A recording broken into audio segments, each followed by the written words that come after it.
Does the rape shield law exclude forensic evidence that shows somebody else may have committed the offense against the victim? To find out, you have to read People versus Cerda, but it's 19 pages. Don't have time for that? I've got you covered.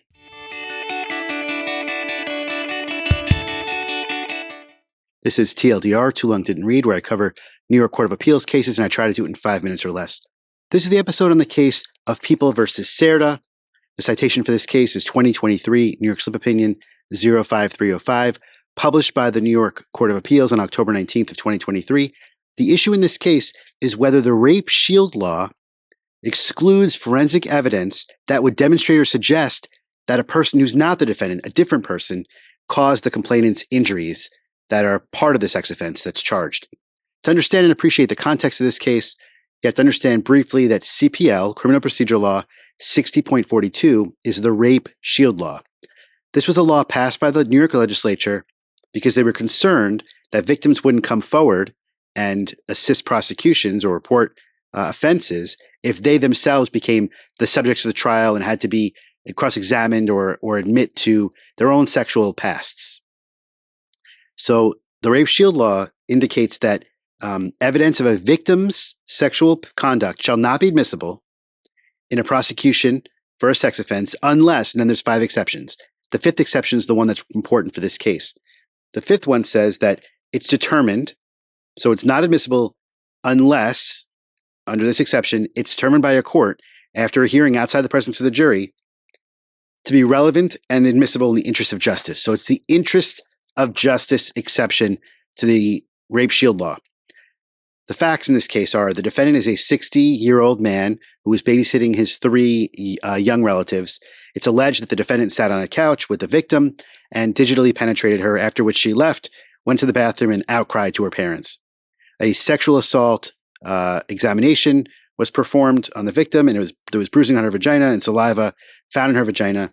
The saliva was determined to belong to the victim and 2 other male sources.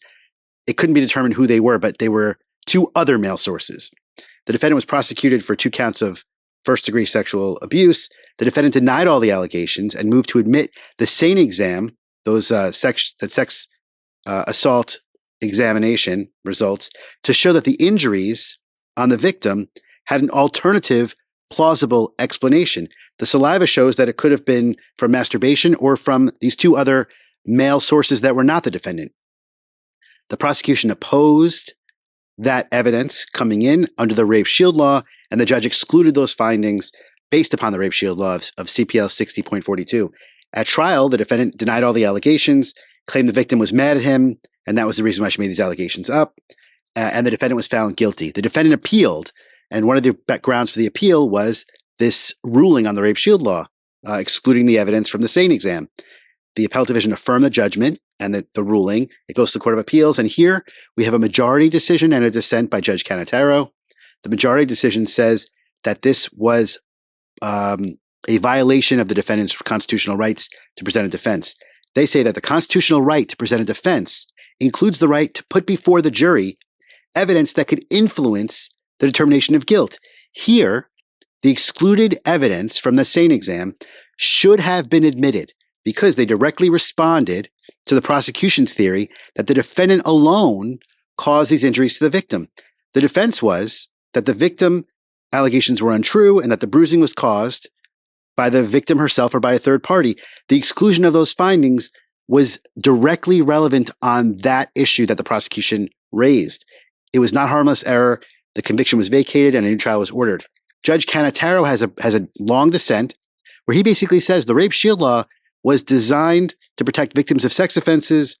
It does 2 things. It removes from the trial of an alleged rapist or sex offender a mini trial about the victim. It also encourages rape victims to come forward and cooperate wholeheartedly because they know that they're not going to be examined themselves on their own sexual histories and made to be demeaned or harassed.